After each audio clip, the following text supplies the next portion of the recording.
চলবে না চলবে না চলবে না চলবে না চলবে না চলবে না চলবে না চলবে না। জয়নগর 2 নম্বর ব্লকে আমাদের সুপারভাইজার দিদিরা প্রত্যেক দিদিকে একটা মেসেজ দিয়েছে, নিশ্চয়ই আপনারা সবাই অবগত আছেন তো? এই যে মেসেজটা, এটা কি সম্ভব যে দিদিরা যেদিন যাবে যেটুকু প্রেজেন্ট হবে সেইটুকু প্রেজেন্ট পরবর্তী দিদিরা যতদিন না যাবে আবার পরবর্তী যেদিন যাবে সে 1 মাস হতে পারে, 2 মাস হতে পারে, 6 মাস হতে পারে, 10 বছর পর্যন্ত ওই প্রেজেন্টটা দেখাবে। আপনারা সবাই বুকে হাতে বলুন প্রত্যেকের নাম কি আমরা ওই প্রসেনটাকে তুলতে পেরেছি? না। অলরেডি গর্ভবতী থেকে প্রসূতি যখন হচ্ছে তখন কিন্তু নামগুলো চলে যাচ্ছে, আর আসছে না মানে তুলতে পারছি না। আমরা প্রসূতিতে কোনো নাম তুলতে পারছি না। তাই এই যে দিদিরা হঠাৎ করে মেসেজ দিলেন, দিদিরা কি আমাদের কখনো ডেকেছেন যে আপনারা আসুন, কিভাবে আপনাদের নামটা তোলা যাচ্ছে না, কি প্রসেসে নামটা তোলানো যায় সেসব কিছু দেখলেন না? যে দিদিরা আজকের এসছেন তারা একবারও ভাবলেন না কর্মীদের জন্য? কত কষ্ট করে কর্মীরা 275 টাকা থেকে আজকে যে 9000 টাকায় আপনারা এসছেন, আপনারা নিশ্চয়ই জানেন এটা হচ্ছে একটা আন্দোলনের ফল। তাহলে আজকে তো 4 বছর ধরে প্রসেনটাকের কাজ শুরু চলছে। সরকার আগে কি বলেছিল, বা এই সিডিপিও বা আগের সিডিপিও কি বলেছিল যে আপনারা মোবাইল না হলে কাজ করবেন না, আর আমরাও দাবি করেছিলাম যে মোবাইল ছাড়া আমরা প্রসেনটাকের কাজ করব না। কিন্তু উত্তর সুপারভাইজার দিদি এবং সিডিপিওরা একটু অ্যাডভান্স, যে সমস্ত আমাদের অঙ্গনওয়াড়ি দিদি তাদেরকে নিয়ে প্রসেনটাকের কাজটা করে দিয়ে দেখলেন আমাদের সাধারণ মেয়েরা, তারা তো এত সব বোঝে না যে আমাদের সূর্য ঢুকে ফালে ওরা বেরিয়ে যাবে।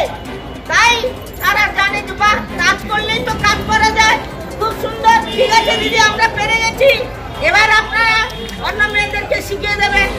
সেই মতো করে আমরা অনেকেই কিন্তু একটু অগ্রণী ভূমিকা নিয়ে দায়িত্ব নিয়ে কাজটা করেছিলাম। উত্তর শুধু বলেছিলেন কি নামটা তুললেই আপনাদের খালাস, আর কিচ্ছু করতে হবে না, তাই তো? কিন্তু নাম তোলার পরে নাম যখন তুলতে পারছে না, অনেক দিদিরা ফোন কিনতে পারছে না, কেউ তার সোনা দানা বন্ধক দিয়ে, ধানের চাল বন্ধক দিয়ে সবকিছু নিয়ে কিন্তু ফোন যখন কেনা হলো, অনেকে যখন প্রসেনটাকে কাজ করতে পারছে না, অনেক দিদিরা আপনারা জানেন স্ট্রোক হয়ে মারা গেছে। আবার একজন দিদিকে শুধু একটা প্রসেনটাকে না, আপনারা জানেন কর্মী সহায়তা অনেক সেন্টারে নেই। তাহলে যেখানে কর্মী সহায়তা নেই সেখানে কিন্তু ডবল সেন্টার দিচ্ছে। একজন কর্মী তাকে ডবল সেন্টার দেওয়া হচ্ছে, আবার তার সহায়তা নেই। আপনারা এখনকার কথা ধরেই বলছি 9000 টাকা পান, আর আপনি একটা 4টে সেন্টার করছেন, তাহলে আপনার ভাগে কত বললো? 4500। আপনার আবার সেই সেন্টারে সহায়তা দিদি নেই, তাহলে তার থেকে আপনাকে 2000 টাকা 1500 টাকা সেই সহায়তা দিদি নেই, তাহলে আপনার ভাগে কত পড়লো আপনারা শুধু ভাবুন। সেই সেন্টারে খাতা পত্র থেকে শুরু করে ওজন হাইট সব কিছু প্রতিনিয়ত। আবার বলছেন 4টে সেন্টারে প্রতিদিন আপনাকে যেতে হবে, 2টো সেন্টারে প্রতিদিন যেতে হয়। আমরা কি মানুষ না গরু ছাগল? দিদিরা কি একবারও ভাববেন না 4টে সেন্টারেও যেতে হবে, আবার আপনার নিজের সেন্টারে যেতে হবে? যাওয়া কি সম্ভব? আগে কি নিয়ম ছিল? 3 দিন আপনার নিজস্ব সেন্টার, 3 দিন 4টে সেন্টার। এখন কি করছে না, বলছে প্রতিদিন আপনাকে যেতে হবে, আর ডিম সিদ্ধ করে দিতে হবে। নিশ্চয়ই দেব, বাজার দর অনুপাতে গিয়ে 23 টাকায় আপনার সেন্টারে 10 কিলো 15 কিলো চাল, ডাল, তেল, নুন, ঝাল সবজি করে ফোটানো যায়? বলুন আপনারা, যায় কি? তাহলে তার উপরে ডিম সেদ্ধ করতে হবে, তাহলে কি সম্ভব? সম্ভব নয়। আপনার যদি 14 কিলো চাল 15 কিলো চালে রান্না হয়, সেখানে কত হলুদ দিতে হয়? তাহলে এই পয়সাটা কোথা থেকে পাবে? যে কর্মী সহায়কামী তাকে পয়সা দিতে কোথা থেকে পাবে? তাহলে সবকিছু মিলিয়ে দিদিরা একটা অর্ডার দিয়ে দেন। দিদিরা কি একবারও ভেবেছেন যে কি পদ্ধতিতে আমাদের কর্মীরা কাজ করলে আমরা আমাদের কর্মীদের নিয়ে আজকে দিদিরা সিডিপিআইরা কাদের জন্য? আমাদের জন্য তো।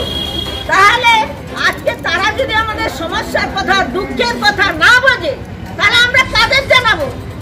আর এই বলছেন প্রসেনজিকারে যদি ওপেন যদি না দেখাতে পারেন, বিভিন্ন জায়গায় কথা হচ্ছে সেদিনের আপনার ডিম সবজি বিল দেখানো যাবে না। কিন্তু আমরা ডাইরেক্টর ম্যাডামের কাছে গিয়েছিলাম, ওনার কাছে আমরা ডেপুটেশন দিয়ে এই কথাগুলো বলেছিলাম। বলার পরে উনি বলেছেন মাসে যদি আপনার একদিন ওপেন হয় তাহলে আপনার কেউ সবজি বিল কাটতে পারবে না।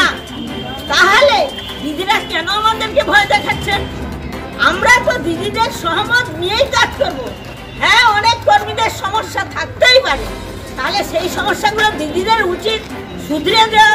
ঠান্ডা মাথা নাহলে চাপ সৃষ্টি করা হচ্ছে, মাথার যন্ত্রণা করা হচ্ছে, মেয়েরা চিন্তায় দুশ্চিন্তায় ঘুমোতে পারছেন। আপনারা এসছেন এমন একটা জায়গায়, আপনারা এসছেন 30, 40, 50 হাজার টাকায় মাসে পান, আর আমাদের কর্মী আরে কি আমাদের একজন কর্মী মাত্র পায় 9,000 টাকা।